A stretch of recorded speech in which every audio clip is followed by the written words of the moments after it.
आज कैसा रहा शेयर बाजार का हाल? बीएसई सेंसेक्स 442.61 अंक या 0.54% बढ़कर 82,234 अंकों पर बंद हुआ, जबकि निफ्टी 122.3 अंक या 0.49% बढ़कर 25,090.7 अंकों के स्तर पर बंद हुआ।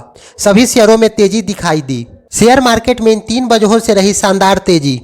बैंकिंग शेयरों में तेजी, शेयर विदेशी निवेशकों की ओर से खरीदारी, मजबूत ग्लोबल संकेत। भारतीय शेयर बाजार में खुलने से पहले सुबह के कारोबार में अधिकतर एशियाई शेयर बाजार हरे निशान पर कारोबार कर रहे थे। चीन ने प्रमुख उधार दरों को अपरिवर्तित रखा। चीन ने सोमवार को अपनी प्रमुख उधार दरों को अपरिवर्तित रखा क्योंकि देश कमजोर उपभोक्ता विश्वास और धीमी आर्थिक गति से जूझ रहा है। पीपुल्स बैंक ऑफ चाइना ने 1 वर्षीय ऋण प्राइम रेट LPR को 3% तथा 5 वर्षीय LPR को 3.5% पर बनाए रखा। जेन स्ट्रीट प्रकरण में कुछ संस्थागत निवेशकों को परेशान किया। सेंट्रम ब्रोकिंग के संस्थागत इक्विटी के प्रमुख कार्यकारी अधिकारी जिग्नेश देसाई ने बिजनेस स्टैंडर्ड को ईमेल के जरिए दिए एक साक्षात्कार में कहा कि बाजार अब अपने सर्वकालीन उच्च स्तर के करीब पहुंच गया है। ऐसे में विदेशी संस्थागत निवेशक मूल्यांकन को लेकर सतर्क बने हुए हैं, खासकर मिड और स्मॉल सेक्टर में, और नियामकीय अनिश्चितता को लेकर भी, खासतौर पर जेन स्ट्रीट मामले के बाद।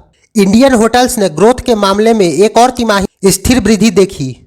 देश की सबसे बड़ी होटल श्रृंखला इंडियन होटल्स कंपनी ने वित्त वर्ष 2026 के अप्रैल-जून क्वार्टर 1 में शानदार प्रदर्शन किया और भू राजनीतिक उतार चढ़ाव के बीच अपनी स्थिति बनाए रखी। स्थित घरेलू यात्रा और कमरों की दरों में सुधार के दम पर कंपनी ने दोहरे अंक को राजस्व वृद्धि दर्ज की। ओसवाल एनर्जीज ने IPO के जरिए 255 करोड़ की पूंजी जुटाने के लिए DRHP दाखिल की।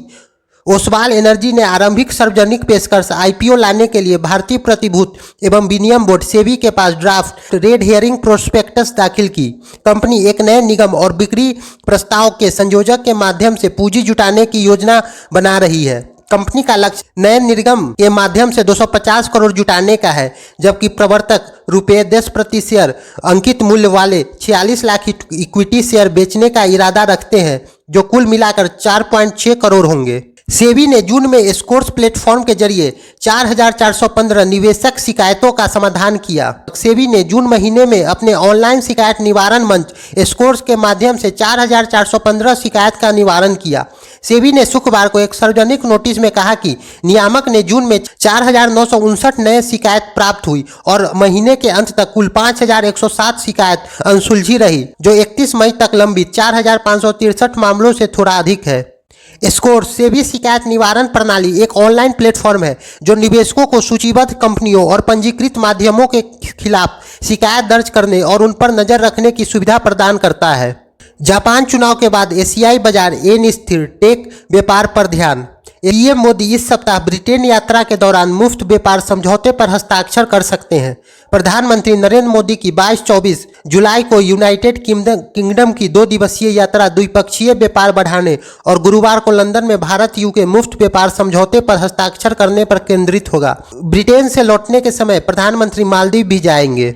HDFC बैंक की ऋण वृद्धि में आगे भी सुधार जारी रहेंगे। CEO वित्त वर्ष 2025 में ऋण वृद्धि को कम करने, अपने बढ़े हुए क्रेडिट डिपॉजिट अनुपात को नीचे लाने के बाद भारत की सबसे बड़ी निजी क्षेत्र की ऋणदाता HDFC बैंक ने अपनी ऋण पुस्तकों को बढ़ाने के लिए तैयार है और उम्मीद है कि संग्रह मांग बढ़ने के साथ इसमें सुधार जारी रहेगा। बैंक के प्रबंधक निर्देशक और मुख्य कार्यकारी अधिकारी शशिधर जगदीश ने कहा। टेस्ला का भारत में प्रवेश EV बीमा क्षेत्र में नवाचार लाएगा। उद्योग में अंदरूनी सूत्रों के अनुसार टेस्ला का भारत बाजार में प्रवेश इलेक्ट्रॉनिक वाहन बीमा क्षेत्र में नया उत्साह लाने के लिए तैयार है। यूरोपीय